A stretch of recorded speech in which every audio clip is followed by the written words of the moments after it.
राष्ट्रवादी काँग्रेसच्या आमदारांची देवगिरी निवासस्थानी बैठक होतीये। या बैठकीमध्ये विधान परिषदेच्या निवडणुकीवर चर्चा होतीये। अजित पवारांच्या देवगिरी या बंगल्यावर स्नेहभोजनाचं आयोजन करण्यात आलेलं आहे आणि या दरम्यान अनेक मुद्द्यांवर चर्चा होणार आहे। त्यापैकी महत्त्वाचा मुद्दा चर्चेचा तो म्हणजे विधान परिषदेच्या निवडणुकीचा। राष्ट्रवादी काँग्रेसच्या आमदारांची देवगिरी निवासस्थानी बैठक होतीये। अधिक अपडेट या संदर्भातली आपण जाणून घेऊया। निलेश बुधावले आपले प्रतिनिधी आपल्या सोबत आहेत सध्या। निलेश, बैठकीविषयी नेमकी काय माहिती? अजिंक्य, राष्ट्रवादी काँग्रेस पक्षाच्या आमदारांची पक्षाचे राष्ट्रीय अध्यक्ष अजित पवार यांच्या देवगिरी निवासस्थानी बैठक सुरू आहे। या बैठकीमध्ये प्रामुख्याने विधान परिषद निवडणुकीच्या अनुषंगाने चर्चा होईल।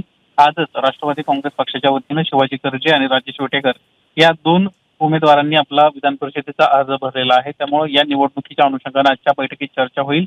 यासोबतच लोकसभेनंतर आपण पाहायला गेलं तर राष्ट्रवादी काँग्रेस पक्षाची जी आठवड्याची बैठक असते ती पार पडली नव्हती, ती देखील बैठक आज घेण्यात आलेली आहे आणि आमदारांच्या काही अडचणी आहेत त्या जाणून या बैठकीमध्ये घेतल्या जातात त्याचं आपल्याला पाहायला मिळतंय।